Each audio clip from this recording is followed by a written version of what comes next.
Om Jnanatimirandasya Gnananjana-shalakaya Chakshurunmilitam Yena Tasmai Shri Gurave Namaha. Namo Om Vishnu Padaya Krishna Pristhaya Bhutale Srimate Bhakti Vedanta Swaminiti Namine. Namaste Saraswate Deve Gauravani Pracharine Nirvishesha Shunyavadi Paschatya Deshatarine. Jai Shri Krishna Chaitanya Prabhu Nityananda Shri Advaita Gadadhara Srivasadi Gaura Bhakta Vrinda. Hare Krishna Krishna Krishna Hare Hare, Hare Rama Rama Rama Hare Hare. Brahmaji, in the work of his carrying out the orders of the Supreme Personality of Godhead, as Prajapati, he wanted to increase the population in this universe. And in order to do that, he was begetting progeny who could further enhance the cause of Brahma by increasing the population. So first, 4 Kumaras, and then he ordered them, now you increase the population further, help me in populating this universe. The 4 Kumaras were not materially attached, they were completely detached from their very birth. They disobeyed the father, they disobeyed Brahmaji and said that we don't want to get entangled, so we will not get married. So because of this disobedience, Brahmaji became very angry, and in that anger, another son was born as Rudra. Rudra also started increasing the population, but he started increasing demoniac population. So he said, it is not your work at the present, better you don't increase. When your time comes for service, I will call you. Now it is not your time for service. And then Swayambhuva Manu, and then from his own body another, so one male and one female was born. One was Swayambhuva Manu and another was the wife of Swayambhuva Manu. And so Manu accepted the wife and he married her, and then he wanted to increase the progeny. So he asked his father that please give me order, what should I do?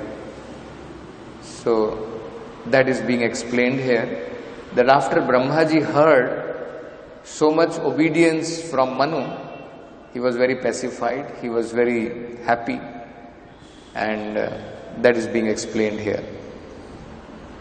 So before this we see Manu is praying with folded hands to Brahmaji. You are the father of all living entities and the source of their subsistence, because they are all born of you. Please order us how we may be able to render service unto you.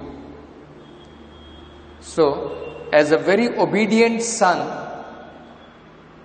he is praying with folded hands to his father that now I am married, so please order me, how shall we serve you? Then in the next verse, O worshipful one, please give us your direction for the execution of duty within our working capacity, so that we can follow it for fame in this life and progress in the next. So please order us, because by following the order of superiors like you, we will become famous in this life and we will progress in our next life. We will advance in our next life. So hearing this, then Brahma said, "My dear son, O Lord of the world, I am very pleased with you, and I desire all blessings for both of you, and for both you and your wife. You have without reservation surrendered yourself unto me with your heart for my instructions." And here is the next verse. "O hero, your example is quite befitting a son in relationship with his father. This sort of adoration for the superior is required. One who is beyond the limit of envy and who is sane accepts the order of his father with great delight and executes it to his full capacity." So, it's very important instructions Brahmaji is giving to his son Manu, that your example is very befitting a son in relationship with his father. This should be the son's duty to his father, to be obedient to him. Not only obedient, the superior should be worshipable for him. Prabhupada translates Gurau. It is written here, he is not exactly saying father. It is, Prabhupada says, unto the superior. As father and as Brahmaji, he is definitely very, very superior to Manu. This sort of adoration for the superior is required. Then he is also glorifying Manu. Two very important words he is using to glorify Manu. What is he saying? Balakrishna. From the verse you can make out.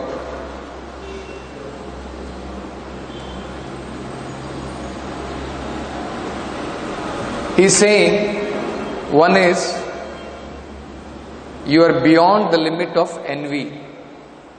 Gata matsaraihi, by those who are beyond the limit of envy. So you are not envious of me, you are not envious of my position, you are beyond envy. Another is, apramattaihi, you are not mad. You are very sane, you are not insane. So does it mean the four Kumaras were insane? The four Kumaras were envious because they disobeyed their superior. Here we are seeing directly Brahmaji is glorifying Manu, and indirectly he is criticizing the four Kumaras. Prabhupada is saying that in the purport.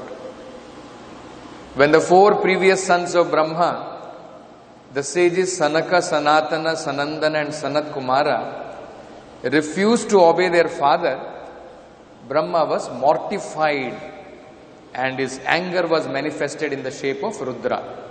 Correct? So he became very angry. That incident was not forgotten by Brahma. So he is not forgotten that, he is remembering that. My other sons, they disobeyed me. You have obeyed me. You have adored me, worshipped me. Why? You are not envious. Not only you are not envious, you are not insane.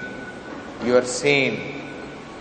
So does it mean his other sons, the four Kumaras, were insane, or were they still hovering on material platform of envy?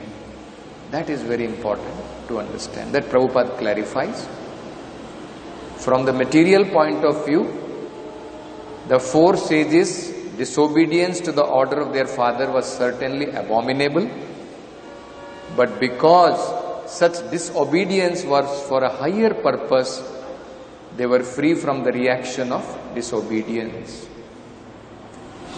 They disobeyed their father on spiritual platform for a higher purpose. Motivation behind disobedience is different. Motivation behind disobedience is not for their personal sense gratification. It is for a higher spiritual cause. It is for a higher spiritual purpose. So, this has to be understood very clearly. Prabhupada quotes one very interesting incident in the life of Chaitanya Mahaprabhu and his personal servant Govinda. So Chaitanya Mahaprabhu's personal servant was there Govinda, who would do all kinds of menial services for Chaitanya Mahaprabhu. He would arrange lunch for Chaitanya Mahaprabhu, and after lunch, when Chaitanya Mahaprabhu would lie down and he would be asleep, Govinda would massage the feet of Chaitanya Mahaprabhu. So one day it so happened that Chaitanya Mahaprabhu, after he returned, after having darshan of Jagannath, he came back to the house. So then Chaitanya Mahaprabhu came back and he was feeling asleep. So he immediately lied down and he was on the threshold of the door. So just there itself he lied down and he was asleep. Then Govinda came and he crossed over Chaitanya Mahaprabhu. Generally, we don't cross over a devotee. Somebody is suppose lying down on the floor, with our feet we don't cross over. It is not Vaishnava etiquette. It is improper. It is offense.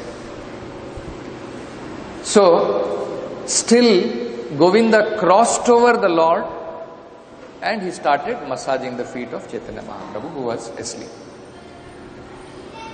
Later on, when Chaitanya Mahaprabhu awoke from his sleep, he asked Govinda that, Govinda, look like I was asleep for quite a long time. Did you go and have your lunch? He said, my dear Lord, how is it possible? You are sleeping on the threshold. How can I cross over your body to go for lunch? But then he said, Chaitanya Mahaprabhu was also very shrewd. He said, but you crossed over and you came inside. Otherwise, how are you inside? You were not there earlier. Now why are you disobeying? He said, no. When I came inside, it was for your service. So, for your service, if I had to cross over you, I did not mind. Now you want me to cross over your body, it is for my sense gratification, for filling my belly, for filling my stomach, for my hunger. That I cannot. So Prabhupada says, motivation is important. Govinda's motivation for disobeying the Lord or crossing over the Lord was for serving the Supreme Lord. And when it came for his own purpose, he did not want to do that. So Prabhupada points out, it is a question of motivation. When the motivation is for the service of the Lord, we can disregard certain principles, certain etiquettes, up to the point of even disobeying our superior when it is for a higher purpose. But when it comes for sense gratification, when it comes for our own sense enjoyment, we should not disregard.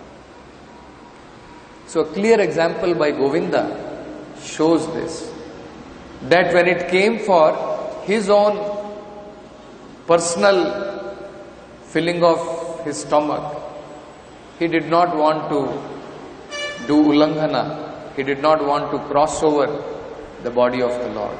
But when it came for his service, he, without even thinking, he crossed over the body of the Lord and massaged the feet of the Lord.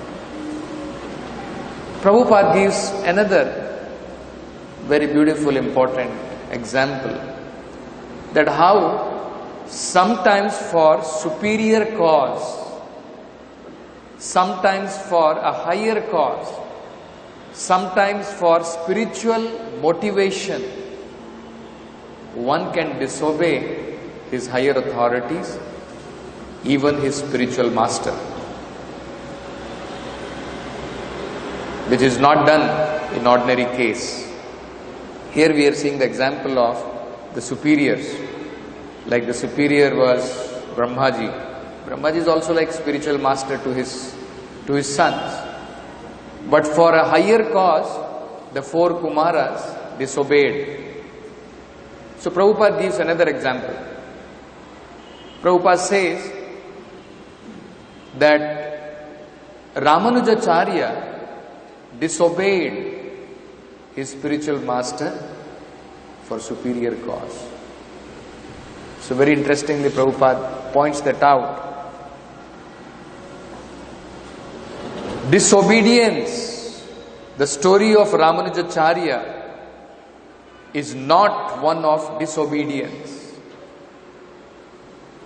It was a great fervor for the disciple to advance the missionary cause of the spiritual master.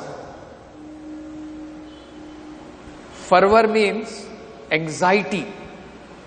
It's a great anxiety of the disciple to actually advance the cause of the spiritual master. What was his mission of the spiritual master? The mission of the spiritual master is to advance Krishna consciousness. Right? Ramanujacharya was able to understand the real mission of the spiritual master is to advance Krishna consciousness. So, to advance Krishna consciousness, superficially, he disobeyed his spiritual master. How did he disobey his spiritual master? So, Prabhupada explains. So, Prabhupada is saying, the idea is, for service of the superiors, sometimes such violations appears to be in the scene. Ramanujacharya violated the order of the spiritual master to advance the cause of the spiritual master. The spiritual master's mission was to deliver the fallen souls. So what exactly happened was that Ramanujacharya, when he was given diksha by his spiritual master, when he was given the mantra by his spiritual master, the spiritual master told him that this is a secret mantra, you should chant, you should keep it to yourself. What will be the result of chanting this mantra, he said, was, you will get service of the Supreme Personality of Godhead. You will be delivered from this material world. You will go back to Godhead. So, when Ramanujacharya understood that actually this mantra is so powerful that it can deliver a person from material entanglement, this mantra is so powerful, it can take us to the lotus feet of the Lord. It can make us to be engaged in the service of the Lord. Then he thought, if I keep it to myself, it will be disservice to my spiritual master. Isn't it? If this mantra is so powerful, it should be delivered to everyone. So immediately he went to the rooftop and he called all the people.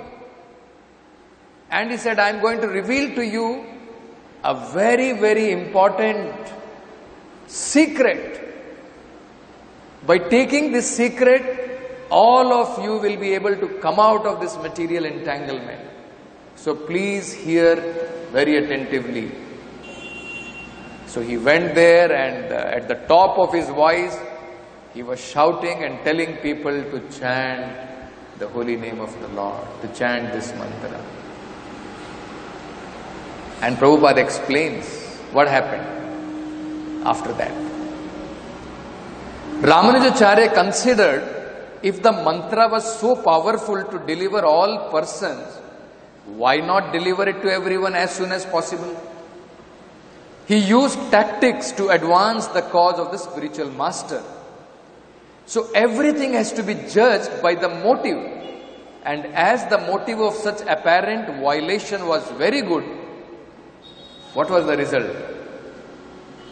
Ramanuja's spiritual master embraced him. It's not that Ramanuja's spiritual master said, you fool, you disobeyed me. No. Immediately, Ramanuja's spiritual master, understanding the real motive of his disciple, went and embraced his disciple. That what you have done is right. So, this is an apparent violation, superficial violation, violation on external platform, but it is meant for a higher purpose. Motivation is completely different. So here also we can see that when the four Kumaras disobeyed their father, Prabhupada is saying it was on spiritual platform. From material platform, such disobedience is abominable. No one should disobey their superior authorities. But we are seeing so many examples in the Vedic literature. Bali Maharaj disobeyed his so-called spiritual master. Right? That was on spiritual platforms. On material platform, one should not disobey his superior authorities, who are also like Guru. Our parents are also a sort of Guru, isn't it? But on spiritual platform, one can disobey. Like the four Kumaras. So Prabhupada is saying, four Kumaras, disobedience and Manu's obedience are equal. Because in both of them, there is no envy involved. Do not think that they were envious. They were thinking that we should think only about ourselves and we should not think about the mission of why we should advance the mission of Brahma. It is not our mission. They were not envious like that. No. Even whatever they did was also completely out of, non-envious behavior. Not that they were envious, they were on material platform. They were also disobeying on spiritual platform, and Swayambhuva Manu obeying is also for the purpose of Brahmaji's increasing the population, which is also the service which he is rendering to the Supreme Personality of Godhead. So even though on material platform, Swayambhuva Manu can be glorified much more than the four Kumaras, Prabhupada is saying. On material platform, definitely they are very one will glorify them. See, he obeyed his parents so nicely. So here you can see, Prabhupada is saying, Manu's obedience to his father on material grounds was certainly free from envy. And in the material world, it is imperative for ordinary men to follow the examples of Manu. Until and unless it is for a spiritual, higher purpose, one should not disregard general etiquettes, general laws of this material world. General laws of the material world is we should obey our superiors. We are indebted to our superiors. Why in the Vedic literature obedience to superior is one of the very important principles. Obedience to the superior. Being indebted to the superior for whatever they have provided. Like we are seeing Devrishi, Bhutapta, Nirnam, Pitranam, right? We are indebted to our parents, we are indebted to our forefathers, we are indebted to the great sages, we are indebted to other living entities. Why this is there? Why these principles are taught?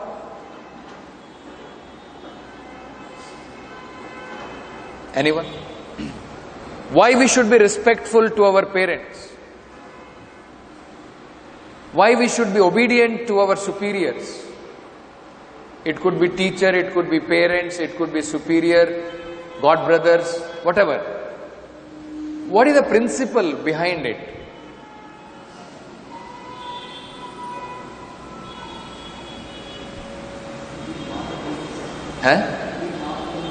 To be non-envious. What exactly actually? Actually all these secondary principles are a training for the conditioned souls to make him to understand that if we are indebted to our parents, if we are indebted to our forefathers, if we are indebted to our superiors, how much more we should be indebted to our Supreme Father. How much we should be indebted to our Supreme Forefather. How much we should be indebted to that Supreme Personality of Godhead who life after life is supplying all our needs through so-called fathers, through so-called forefathers. Right? If we have to feel indebted to my father who has given me this body, how much more I should feel indebted to that Supreme Father who is maintaining me life after life. You see? If I have to feel respectful to my father, to my superior, how much more respectful I should be to that Supreme Superior who is superior to even Brahmaji. How much more respectful, how much more worshipable he must be. So, all these principles in the Vedic society to respect our superior was factually meant to make us to move to that point of surrender to that Supreme Personality of Godhead. To be respectful to that Supreme Personality of Godhead. To express our real indebtedness to Supreme Personality of Godhead. So, when the people to whom we are offering our respect, if they are not advancing our cause to finally surrender to that Supreme Personality of Godhead, to that Supreme Father, Lord Krishna, then they can be disregarded, then they can be disobeyed. That is the whole meaning. Because the secondary purpose, when they are in line with the primary, we should obey them. When they are not in line with that primary principle of surrendering to the Supreme Personality of Godhead, then we can disobey. And then there is no sinful reactions. One can disregard. That is what the Vedic literatures are saying.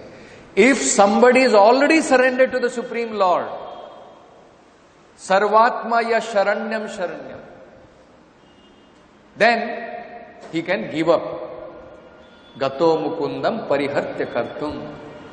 One who has taken shelter of the Supreme Personality of Godhead, Mukunda, who can award liberation from this material world, then he is no more indebted to Deva, to Rishis, to father, to forefather. He is no more indebted to them. Because he has surrendered to the Supreme Personality. Why? He was indebted. The reason for indebtedness, showing our indebtedness to all of them, is for the purpose of finally going to the point of understanding, I am actually indebted to my Supreme Father. All these are principles, sub-principles to bring to the primary principle of surrender to the Supreme Personality of Godhead. So if somebody is already following the primary principle, then he can disregard these sub-principles. Otherwise, one cannot. That is exactly what we see even in the life of Prahlad. As son, he should be very obedient to his father. Right? Bali Maharaj, as disciple, he should be very obedient to his guru. But he disobeyed. Right? And when his father was saying, Hiranyakashipu was saying, you should accept me as the supermost. Right? There is no other worshipable object than me. Not that Vishnu. He never accepted. He disobeyed. Right? So, disobedience for that higher purpose is different. So that is what Prabhupada is saying here. From the material point of view, the four sages' disobedience to the order of their father was certainly abominable.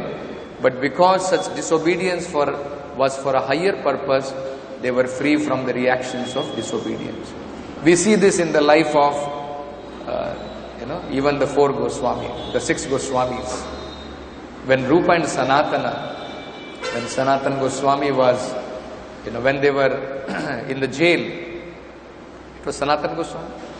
He was in the Bhagavatam, Sanatana Goswami. When he was in the jail, and then Rupa Goswami, he had some money. So that money was delivered to Sanatana Goswami, and he even told lie and bribed that jailer, and then he was able to escape.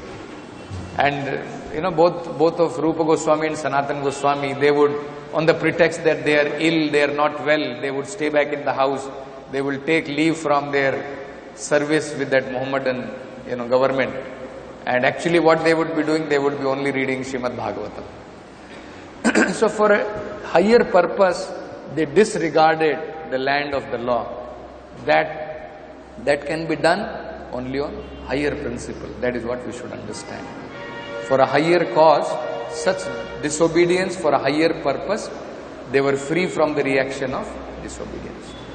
But otherwise, Prabhupada is saying, those who disobey their fathers on material grounds, if somebody is disobeying, that is not proper. They are surely subjected to disciplinary reaction for such disobedience. It's only for spiritual and higher purpose one can disregard or disobey the normal norms of material life what we are leading. Otherwise, one cannot. So we'll stop with this. Granth Raj Srimad Bhagavatam ki jai, Srila Prabhupada ki jai.